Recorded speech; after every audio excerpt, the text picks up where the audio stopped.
Hello, everyone. Thank you for listening and watching. My name is NefandEli, and you can find my information in the description box below. This is an inspirational energy reading. I pray it is helpful for anyone who finds it. So let's get into it.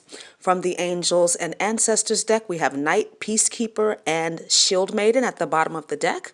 From my Triggers and Towers deck, we have Generational Curse, Childhood Wounds, and Stalker. From my self-love and empowerment deck, we have I am calm. My spirit animals surround me and support me. I am beautiful inside and out. The spirit animal is tiger. The crystal is tourmalated quartz, and the angel number is 1615. So, as I've mentioned in some of the more recent readings, that the divine feminine energies are still being stalked. This has been picked up by several readers.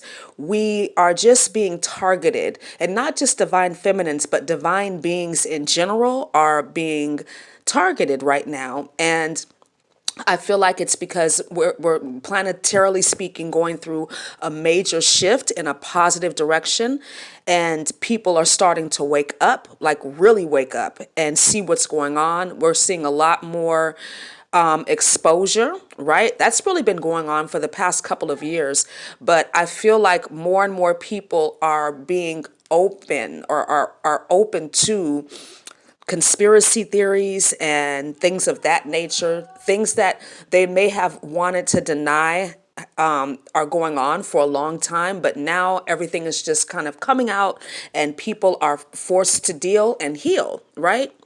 But specifically, divine feminine energies are being asked to stand their fucking ground, right? With this Peacekeeper card here, this is always my card of like, bitch, you don't want no smoke, okay? You see that bull standing behind her? She's standing her ground. She's got thick skin. She's not taking anybody's shit. She's not going to go tit for tat with people. She's not going to argue with people, because arguing with fools only proves there are two. The divine feminine energy in this reading is extremely guarded, right? So intuitively, this is my fuck off card, right? Like Queen of Swords energy. She's willing to cut off anyone or anything that threatens her peace, her stability, that distracts her from her healing journey, from her spiritual journey, from her light work. Anybody can get it. Okay. And that's been the energy that I've been feeling, personally, as a divine feminine myself. A lot of just people trying to create obstacles and challenges and blocks for you. People trying to disrupt your peace, right? If you're listening to this and you're a divine feminine and you're resonating, you know that you do not deserve what people are trying to do, how people are trying to come at you, what people are trying to just fuck with you about. I mean, you don't deserve it, right? So you're standing your ground. You're holding your sword. And there's a divine masculine here too, who's also holding a sword. So I feel like there's definitely some mirroring going on. Maybe if you're giving somebody the silent treatment, they're also giving you the silent treatment. And it's a very immature type of energy exchange. I mean, if you notice, this divine masculine is crying. Okay, if you look really closely, there's a tear coming down his eye. So he's heartbroken and sad, right? Because the divine feminine is not going to go back and forth with him. She's probably cut him off.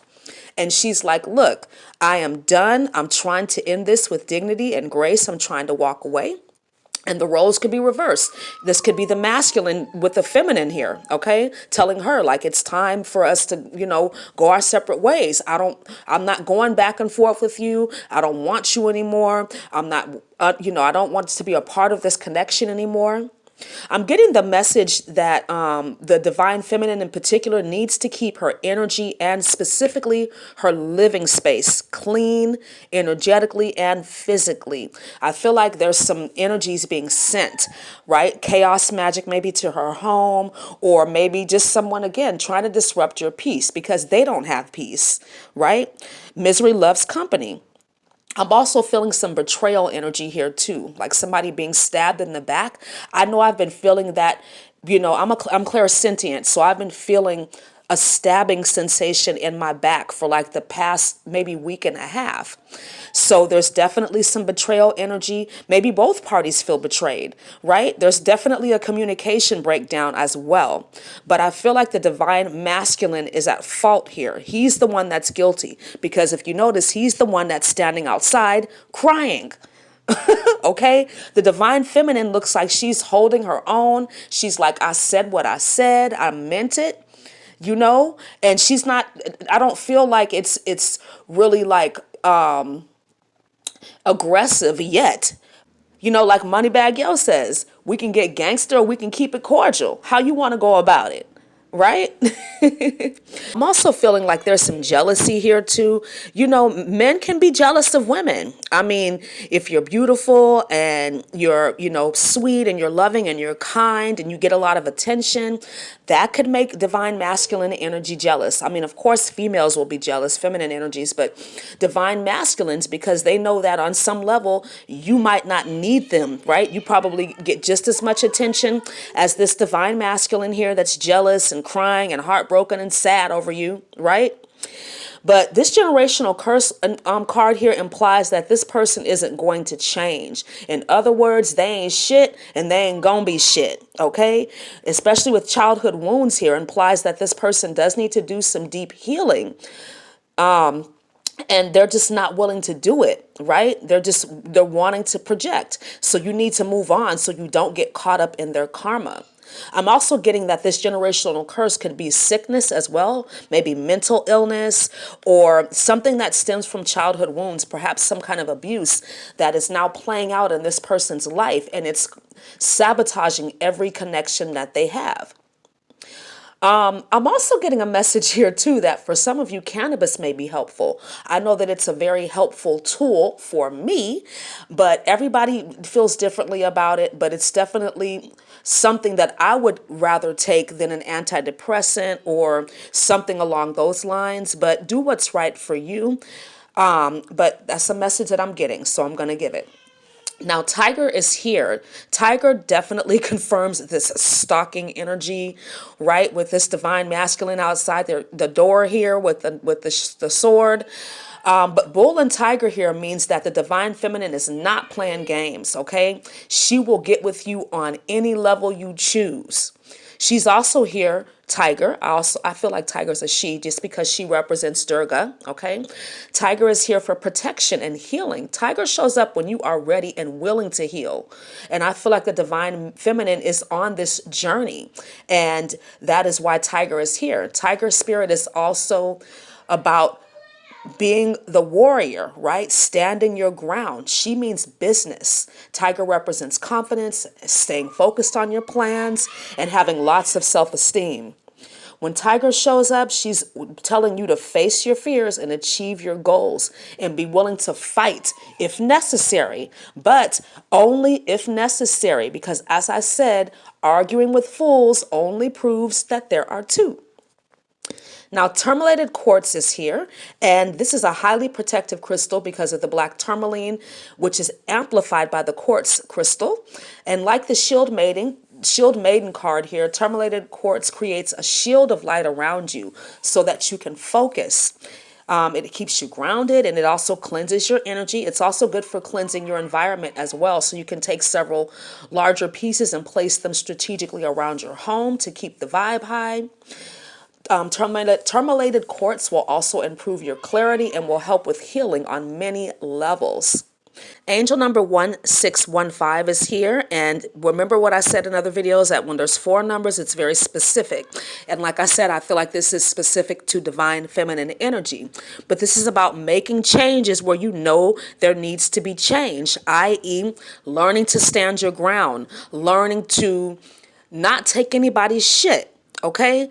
I mean, it's a tendency sometimes to be wanting, to forgive people because we're nurturing, we're caring, and we try to overlook people's, flaws and things like that because we know that people are flawed and we know that everybody's on a journey and that they're ascending and we're all learning. But there are people that refuse to change. They want to be in negative energy. They want to be in low vibrations. So I feel like a lot of this change has to do with recognizing the fact that you can't make anybody ascend, that people have their own free will, and if they choose darkness, leave their asses there. 1615 is also about not allowing fear or negativity to hold you back, to stop you or block you in any way. If negativity is doing its job, you need to do yours. This number is also related to childhood wounds and the need to heal residual angers and issues before they become health issues. Okay, I've talked about this in other videos as well, how our emotions are tied to our physical health. We know that cancer is a dis-ease of resentment. We know that sinus congestion is always anger, right? And if there's a cold involved, there's mental confusion as well. So that's a message for somebody. 1615 is also confirming the message that I got about keeping your home and environment clean, keeping your energy clean, spiritual hygiene, right? The things that you should be doing anyway: saging, taking spiritual baths, making sure your crystals are cleansed, meditation, prayer, eating a mostly plant-based diet if you can, but definitely a higher vibrational diet, whole foods. 1615 is also implying that these changes may not be easy. They could be painful, difficult, or even scary, but do it anyway. I love when Joyce Meyer says, do it afraid. You can do it afraid, okay? What doesn't kill you is going to make you stronger. So with tears in your eyes, you cut this person off. You cut this situation off. If you've got to cry and roll on the floor, you walk away from situations that no longer serve you in a positive way. Cut them off, move forward, because you only get this one life at this time. And this is your responsibility, okay? So thank you so much for listening and watching. I hope this was helpful for you. Please like, comment, subscribe, and share. And I look forward to speaking to you again really soon. Have a wonderful day. Namaste.